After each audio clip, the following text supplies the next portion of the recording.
Fletcher, Chief Growth Officer at Cypress North. We're a digital agency in Buffalo, New York, and you're listening to the Agency Scoop.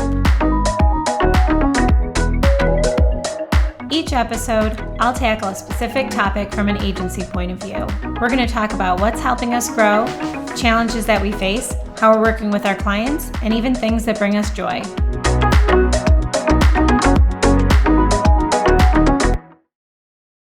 Welcome to this month's episode of the Agency Scoop. First of all, I want to talk a little bit about our training programs and growth and how we train our people internally. We've been interviewing a lot lately. We have a bunch of new people starting in the next month or two. And one thing that a lot of candidates ask from us is, how do you do your training? Especially as I've talked about before, we hire a lot of entry-level people. We have a lot of interns that come through here. And so that is something that they ask. They want to know if we're going to train them, if we're going to help them grow to be successful in the next part of their career. And since we have this conversation so often, I thought, why not talk about it on the show? So first of all, as people start here, we try to lay out a specific training schedule and plan to give them a jump start, to get them started here at Cypress North. So the first thing we do is we have a training library of internal videos that we've made over the past several years, especially when we were all working from home during the start of the pandemic. We would record any training sessions that we had so that we could create this Zoom library. And so whether somebody was presenting something to the rest of the team or whether they were training someone one-on-one over Zoom, we could record it and then use it for our future purposes. So we have this training library of all of the internal videos we made. We also look at a lot of external trainings and certifications that are really foundational to success in digital marketing. So anything from the Google Ads certification, Google Analytics, anything offered by Microsoft or LinkedIn. HubSpot has a ton of really great trainings that are more general in nature for marketing and then get down to the nitty-gritty technical stuff for HubSpot specifically, but they have a lot of really great trainings in general, Moz, etc. Lots of different places that we look for training. So we've created a training spreadsheet that we keep adding to and we give everyone when they are new here, and it has a running list of all of the different internal and external trainings that we know of, separated by different topics. And we also have columns in that spreadsheet for what you have been trained on, what you've tried, and what you've mastered. And we ask every new employee to keep track of those things themselves so that they know really where they've learned things before, who's taught them certain things, if they've tried it on certain clients, or if they've mastered those techniques because they're doing things over and over again for certain client projects. This also allows the managers to know who has been trained in what, and if they have a new task on a client, they know that somebody has done that task before and knows kind of what they're doing, or they already know how to do it very well. So it's really helpful in keeping track of where everyone is in, what they know in that foundational knowledge. Besides just training new people when they come to the organization, we have a real focus on growth and learning on an ongoing basis. So everyone here, whether they've been here for 1 month or 10 years, is constantly learning and growing. And that's a huge thing in digital marketing.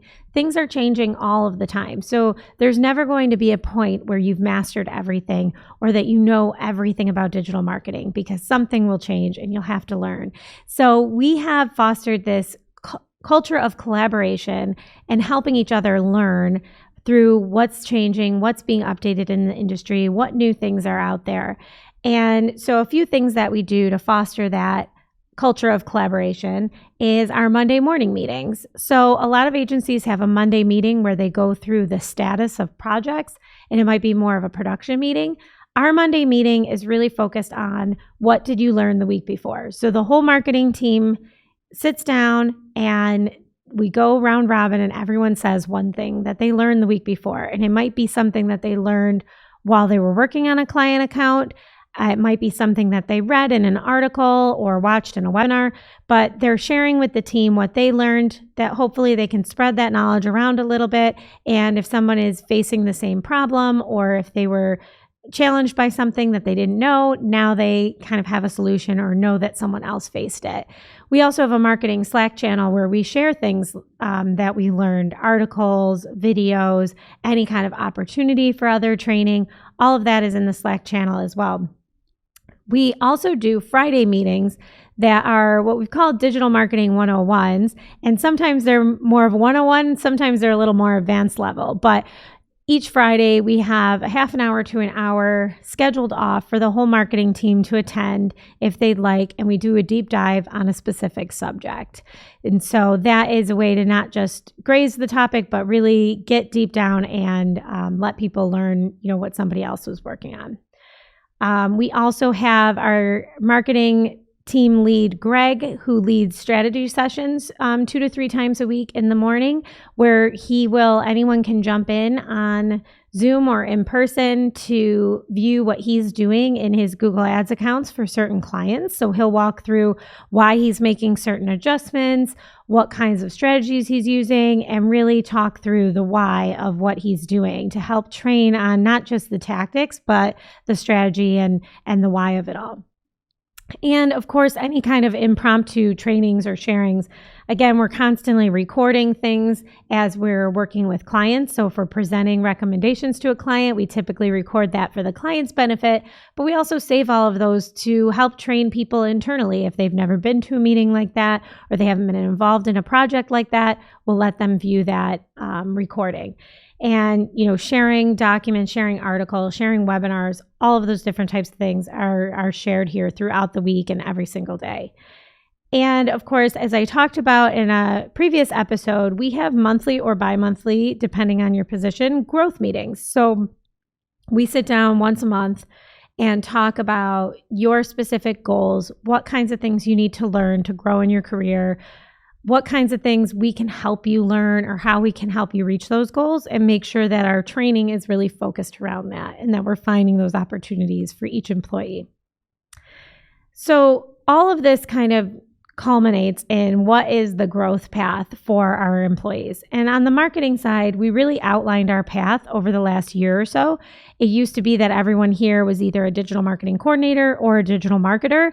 And so we really outlined several different titles and positions and what each of those means, from intern to coordinator to digital marketing associate to strategist to manager, and a few levels in between. So if you don't want to become a manager and you're more of a strategist, you can become a senior strategist. Same with manager, you can become a senior manager or director. So we have several different positions and titles available, and we laid out bullet points for each of them to say what that person should be able to do. And once they've mastered all of those things, they're ready to move to the next level. And so this could take 3 years to move to the next level, or it could take 3 months. It's really all up to the individual and how fast that they're learning and internalizing the information and gaining that experience and working with clients and working on the different types of business that we have. So we have an employee who started with us as an intern last spring, and we hired her full-time as a coordinator.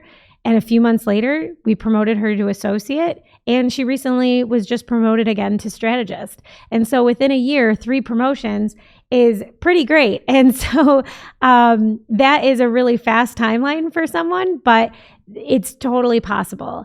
And so we're not like a lot of other places where they'll say, well, you've had this title for 2 years, you've done an okay job, I think it's time to move you up. Our growth timeline is really based on the person and how fast that they want to learn and grow and the responsibilities that they want to take on. And with promotions and the ability to take on more responsibilities, that naturally typically comes with a higher salary each time you get promoted, and which is probably where the hesitation of other companies come in with making promotions so quickly down the path. But we're happy to pay people more as they can progress more and take on that responsibility and grow more in their career. So as we continue to focus on all of these different ways that we grow our people and nurture their careers, we continually look at everyone's pay and adjust as needed. And we want to make sure that we're investing in everyone's training and growth and then rewarding them as such. And we want to make sure they're happy with what they're earning. And so with doing that, we look at salaries and pay every couple months instead of just at year end like some other companies. And we make sure that as everyone's growing, they're getting paid accordingly. So growth and how people grow is really something that we're thinking about every single day, and we're really excited about. I'd love to hear from you and how your agencies treat training, any kind of training programs or things that you do to make sure that people are growing internally on an ongoing basis. It'd be great to know. So this week, I have a really special guest with us, Barry Schwartz, who came here all the way from New York City. And he came for a couple days and hung out with us here at Cypress North and did a lot of interviews for his own content. And I was lucky to sit down with him as a guest on the Agency Scoop. So Barry Schwartz is the CEO and founder of Rusty Brick, which is a software services agency in New York. And he's also the founder of Search Engine Roundtable, and he's created content about search marketing for about 18 years. He's been a news editor. He has hosted numerous events, conferences. He's a speaker. He has been interviewed in huge publications, some with more of a circulation even than the Agency Scoop, like Forbes, Reuters, Wall Street Journal, New York Times, and Bloomberg. And we're just excited to have him here today to talk about search content and how he founded his agency and the journey along the way. So enjoy this interview with Barry Schwartz. Well, thank you, Barry, for coming on the Agency Scoop. Thanks for having me. Of course. Well, I was hoping you could tell us a little bit about you and your background. So I'm Barry Schwartz, more well known on your channel as being somebody who writes a lot about search marketing. More on the organic side, a little bit on the paid side. But I also own a company called Rusty Brick. It's a New York-based company closer to the New York City area, Rockland County. And we do a lot of software development, custom software development, from web software to mobile app development, mostly around making companies more efficient. Okay. And what's the story behind Rusty Brick? How did you start it? So my twin brother and I, a lot of people don't know I have a twin brother, but I have a twin brother. He started programming when he was, in high school, like 9th grade.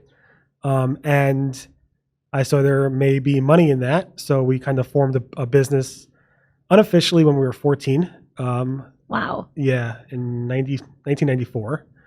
He put like the name Rusty Brick together, and we're like, okay, used to be Rusty Brick Software. The logo used to be RBS. Then we got rid of the software part and just went with Rusty Brick because all the cool internet companies were just going with weird names. And we kind of brought on small clients when we were kids, like the local Chinese shop and whatever. And then my brother was like, I don't want to meet with people. I just want to program. So I went out. I'm like, what do I tell people? Could we, I don't know if we could build this or not. He's like, just say yes, we could build everything. And I just saying yes to everything. We could do that. We could do this. We ended up getting hired by a doctor association that basically fulfills doctors in emergency rooms. Okay. We built emergency room hospital software in our young 20s. And then we brought on lots and lots of clients over the years, building everything from party planning software to taxi cab software to really advanced e-commerce to really cool mobile apps. So we do anything that's custom, and it just kind of naturally spurred from that idea in high school to a hobby that my brother had of programming to making it into a business. Wow. So that's really impressive. So he was the developer and the talent skill set in that point, and you came in as the business mind, right? To go sell it and grow it. Yeah, whatever 14-year-olds in terms of programming and business means. Yeah. But back then it was basically that's what it was. So it was fun. It was great because we started slow, no expenses, working out of our bedrooms in our parents' house. And then, then moving into the garage like most companies do at that early age, getting our first office and then expanding over the years and now having a massive office that's empty because everybody wants to work from home. So wow. Yeah. Wow. So what have over the years working with family, what kind of challenges did you face with working with your twin brother? So he just says yes to everything I say. So it's no problem. No, Perfect. He's more he makes the technology decisions. I make the business decisions, mm-hmm. and it's worked out great. We've been in business, since the 90s, and, we still have a lot of happy employees, happy customers and so forth. So, and we're profitable. So can't ask for anything more.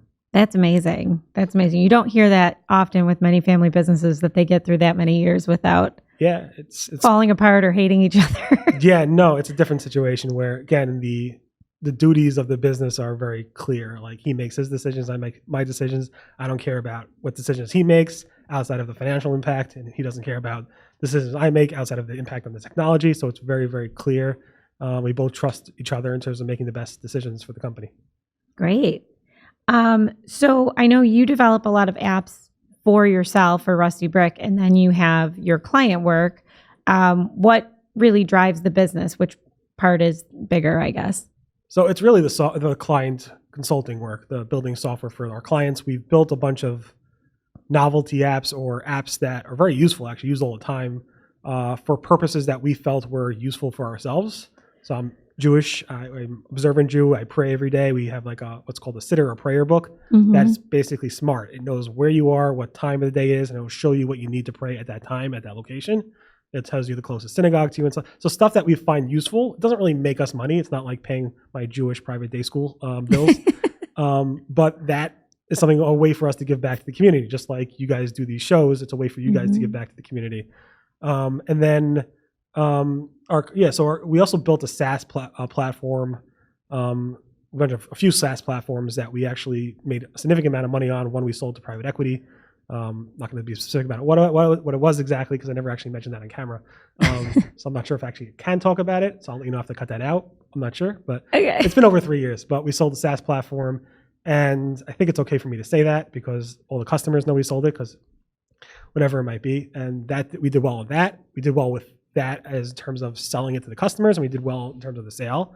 And then we were doing a bunch of other small SaaS platforms that we're not looking to sell it. We never looked to sell any of this stuff to private equity. It's just that we felt there's a need for it. So we kind of look at what we could build that are useful to us or our communities. And hopefully it just takes off from there. In terms of the consulting work, we have customers that come to us and say, we need to be more efficient, or we need to do more sales, or we need to do X, Y, and Z, or taxi cab software or busing software. So we'll pretty much do anything that's out of the box. If they want e-commerce, we'll be like, go to Shopify or Monster Commerce. But if they want something that is not something that's built, we will build it from scratch. Cool. All right. How do you get new business? We don't do any online marketing. Coming from a person who talks about marketing all day long, we do zero online marketing. It's basically word of mouth, because the kind of customers we get are spending a lot of money on a piece of software. And I don't think anybody who's going to click on an ad and trust us from that. Maybe there might be some, but most of the stuff I get through any online search traffic is people asking for free advice.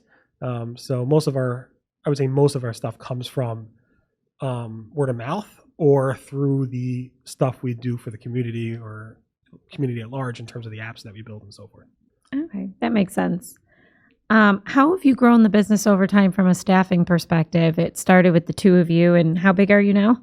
So we were over like 25 people, close to 30. Then we sold that SaaS platform. We dropped about 8 to 10 people. So we're about the 15-person range now. Okay. I think everybody's technically on site, but we're working remote. Historically, we've only actually hired people that were able to work in our office because we wanted to have a culture and kind of fester off that. But now it's like, especially for developers, I assume for anything, hiring anybody, even for a supermarket, it's impossible to find people. So now we're willing to take remote people, but we still want them to be somewhat close to the office so that if we do want them to come in for whatever purpose, they can. But we're much more easygoing about working remotely, especially because 95% of our workers actually work from home. But hiring people has been almost impossible these days. Pretty much, especially developers. I'm in New York, like right next to New York City. So I'm competing against all the big financial firms. Google has offices there, Facebook. So it's really hard to compete there. So we compete on saying, all right, you're not going to get the highest salary, but if you want a great work-life balance and stuff like that. So that's been our pitch. But now with everybody being able to work from home, even from those companies, which might change in a month from now, it might start getting easier, but it's been pretty hard in the past 6 months or so to find good talent. Luckily, most of our employees have been with us for 10 plus years, and they see the value in that. We did actually lose a couple employees during the past 6 months, especially now because hiring is so impossible. People are paying crazy money, and it was great opportunities for them, and we just couldn't compete. So, which is good. So a lot of those employees are still with us in terms of constantly communicating with them. One actually went to get a job at some big firm, and they hired our company to do a massive project for them. So love that. Teams kind of works out in the end. So I'm much more relaxed these days about running a business. You run the business here, right? I help. Yeah. So I work with Matt and Greg, and I do a lot of the new business development and so all of that. A lot of stress in terms of making sure the profit loss statement looks right and making sure the employees are happy and all that type of stuff. So I've learned to relax over the years since doing this for like a long time, since I was 15. So I've been doing this for a long time. Yeah, it's tough. Everyone that I've talked to in the past, I would say 4 to 6 months, it brings that up too. What are your biggest challenges? It's like hiring. Yeah. Hiring is so hard right now. Competing, finding good applicants. Like I used to post a job for a project manager 2 years ago, and you'd get 200 resumes in a day. Now you post it for 3 weeks. You're lucky if you get 10 resumes, and most of them are garbage. So it's hard to find good people, much less keep them. It's funny. If somebody applies to my company, I'm like, why? What's wrong with you? What, like, why are you looking for a job? You put them through the test. Yeah. And often we have a quick test we send them, like, please take this quick programming test. And it weeds out people in no time. But we're really looking hard to find, if anybody is a developer in the tri-state New York area looking for a job, it's a good place to work. So hopefully you guys will apply. It's mostly a LAMP stack, so mostly PHP, SQL, native mobile app development. So yeah. Nice. Well, so you talked a little bit about your culture and work-life balance. What kinds of things do you do that you think are different or that would make people want to work for you? It's interesting you say that, because now everybody talks about doing this because they have to get employees. But back in the old days, it was like people would just mistreat their employees. I want to treat employees like I would want them to treat me. There's like everybody, like I will take out the garbage in the office. I will do whatever it takes because I'm not any better than any one of my employees. In fact, they're all better than me because I hired them because they have skills that I don't have. So it's really just like valuing their time and making sure, they are happy working for us, not just, financially fit and making sure they can financially afford to do what they need to do. That's obviously a prerequisite for anything in terms of hiring somebody. You can't underpay them. You have to make sure they can support their families. But it all comes back to their families. Like, do they have time to be with their families? Do they have time to take care of their kids if they're sick or whatever it might be, especially during COVID? I remember COVID hit, it was like March 2020, and they're all freaking out. And I said, I promise you, you will have a job here. Even if we don't get a dime from a customer today for the next year, you will have your full salary for the next year no matter what.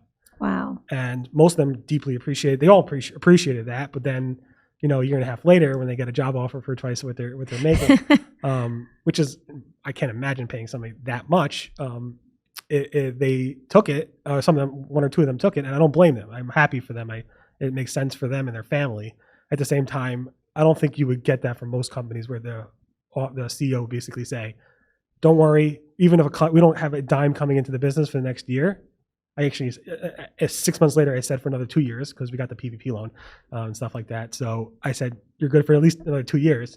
They appreciated that. Thankfully, our business was great. We didn't have any slowdown in revenue or anything like that during COVID. Mm-hmm. We were very, very lucky. But I didn't know. Nobody knew. When we first hit, nobody knew how their revenues would be impacted. All our customers called us and said, we might have to scale back.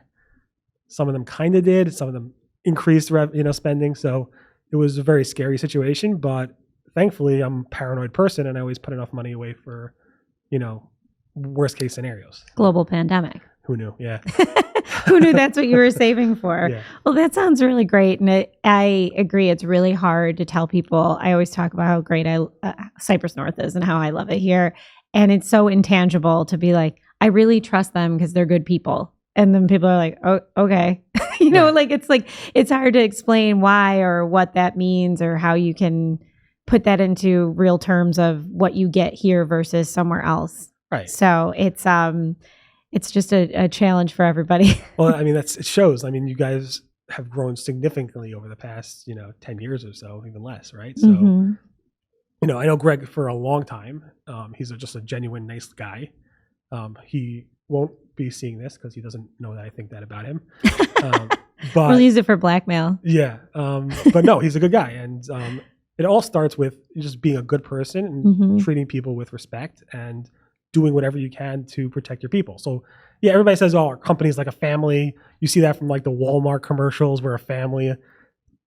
Yeah, I mean, it's hard to be a family when you're Walmart size, but it's easy for us. We're a smaller company. Like I'm a 15 person, used to be 25 person company. You guys are a 25 person company. It's easier for us to do that because we're in that sweet spot where we're small, but yet we probably have enough revenue to go ahead and take care of our employees in the way they need to be taken care of. Yeah, it's a big trust is a big item of that. So like when you say I'll pay your salary for 2 years, don't worry about anything. Even if we have no business, you still have a job for at least 2 years. If 3 months later you came back and said, sorry, never mind, we actually don't have any business and now I got to cut 5 of you, then everyone wouldn't trust you anymore and they probably wouldn't feel the same way about you. So the fact that you say those things and they believe it and they know that it's true. It didn't happen. I mean, our clients did end up paying us, most of them. Not all of them. And we had revenue coming in, so it wasn't an issue. But yeah, if it would have been not one dime for a year, I would have kept my word. Yeah, that's great. So what are besides hiring, do you have any other big challenges that your agency is facing right now? It's all about resources, having enough people, getting what the clients want done in a certain amount of time. The other issues haven't been issues in a while, like finding the right clients. That's always that used to be an issue where the clients would mistreat our employees and mistreat us. And I would always tell my clients back then, and be like, if you want to yell at one of my employees, don't come to me and yell at me. I don't want you taking out an employee because that's not your place. You can't do that. So we haven't had clients like that. Thankfully, in a long time. Most of our clients have been pretty good about paying, so making receivables is always an issue for a lot of customers. So thankfully that hasn't been an issue recently. We're just in a very good spot right now. The only thing we could use more of are employees. People. Yeah. Good people. Yeah. What do you see impacting your business the most in the next few years, positively or negatively? It's the people. I mean, again, I always say like happy programmers make for happy code, make for happy, customers. And then that cycle goes on, and happy customers lead to more customers. So it's just about making sure our people are happy and productive.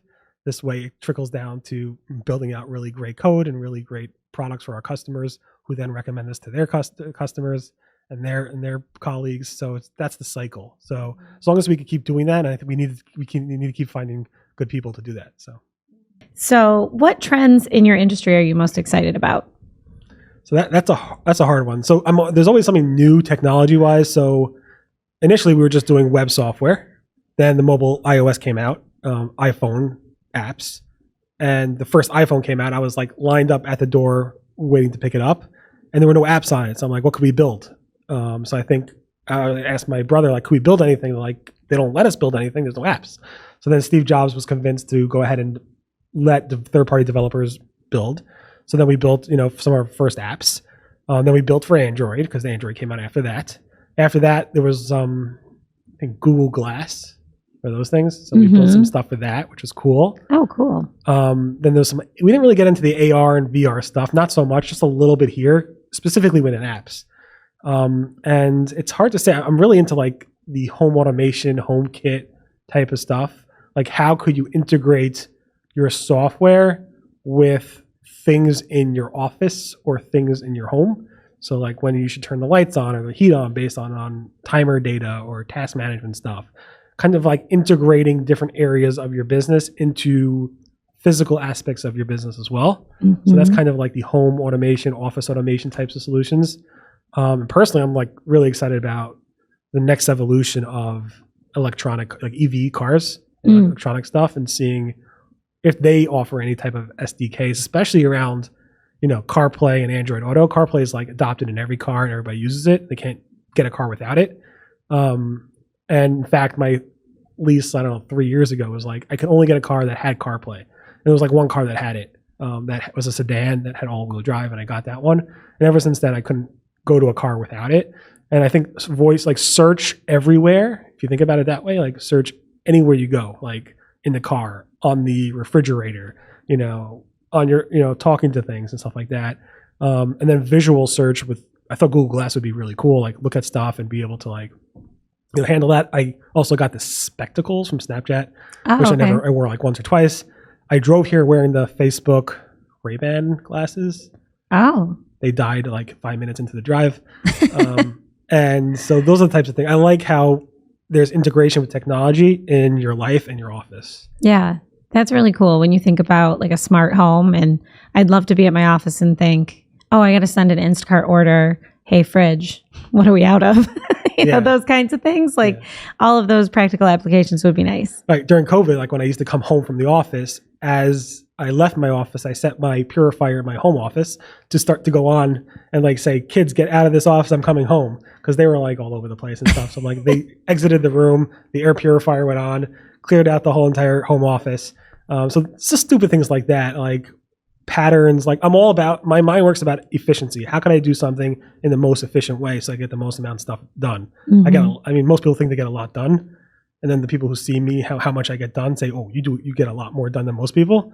So it's all about just how could I cut steps out of everything and make things just a little bit more efficient. Mm-hmm. From even like where I put my phone in my pocket. Usually I never keep it in my pocket down here. I keep it over here because then it's just like that. Easier to grab it. Going in here, getting it out of your pocket. It's stupid things, but that's the way I work, and it drives my wife crazy. Because she's like, everything you do, you have to do in a certain way that make sure you take the least amount of steps. It's like, it won't kill you to lose some weight, to take a little bit more steps, to go up and downstairs. Instead of, you walk back downstairs just to turn off the light. You don't have to do it when you walk upstairs the first time. I'm like, no, I'm doing it when I'm downstairs. So not all our light switches are completely automated. So if kids leave the lights on, I'm just constantly turning stuff off. And people could be in rooms, I'm turning stuff off, and they get annoyed at me. But I'm all into that type of like technology integrated into your day-to-day lives. That's cool. I like that. So what would you tell someone who is new or just graduating college or just starting a new career, but getting into software development industry or the marketing industry? They should first apply to Rusty. No, I'm just joking. What should they do? They should just do it if they love it. Like if their mind thinks about, at least with us, most of our programmers think, I see this being done this way. How can I go ahead and make that more efficient? Mm-hmm. And that's like the mind of a programmer looks at things and says, that doesn't make sense to do it that way. We should really be done doing this way. We get so many of our clients coming to us say, I use a spreadsheet for this. I use Google Docs for that. Mm-hmm. I use this for that. We're like, you know how much time and effort you're wasting? When I first started doing billing for my company, it used to take me almost all day to do the billing. Mm-hmm. Now it takes me I just review the timesheets very quickly. There's like flags and AI or technology that highlights issues. And then I press one button and the invoices go out. It takes me literally like 10 minutes to do billing, as it used to take me all day. So anything that they could do to like make life better or more efficient in personal life or business life, if a programmer could think about solutions or hacks or whatever to do that, I think they know they want to go into programming if they do that. Yeah, great. Okay, lightning round before we wrap up. Favorite thing to read outside of SEO news? That's tough because people ask me what my hobby is, and it's SEO news. No joke. Favorite thing, I guess, EV news, electronic car news, or I like Wired magazine. Okay. Best way to relax outside of work? Work. Do you relax outside of work? No. I mean, I've heard you rarely sleep. I sleep a lot on Shabbat, which is a Jewish, whatever. So I have to be completely offline for 25 hours from Friday night till Saturday night. So I get that offline time with family and stuff, and I sleep a lot there too. So it's that time. That's the one thing I do. So I get that time offline. Otherwise, I really prefer to work over anything else. Just be online all day, every day. I would love to be online 24/7 and never disconnect. Oh my gosh. Okay. Best thing to happen or change during the pandemic that you hope stays around? All these online delivery features. You press a button, everything just shows up no matter what. The Amazon was great at that before the pandemic, where you press a button, you get something in like 6 hours or less. They slowed down with COVID, but now they're getting back to there. But now it's like everything, every single restaurant, you press a button, comes to your door. again, it'd be healthier if I got up and walk and, got in the car and drove there or walked to the place. But it's just, I love it. I love that you can do Target pickup. You press a button and they just put it in your trunk. The basically less physical social interactions with people is better, in my opinion. Okay, cool. I like those features too. I like that. Social distancing was great. I enjoyed it. Yeah.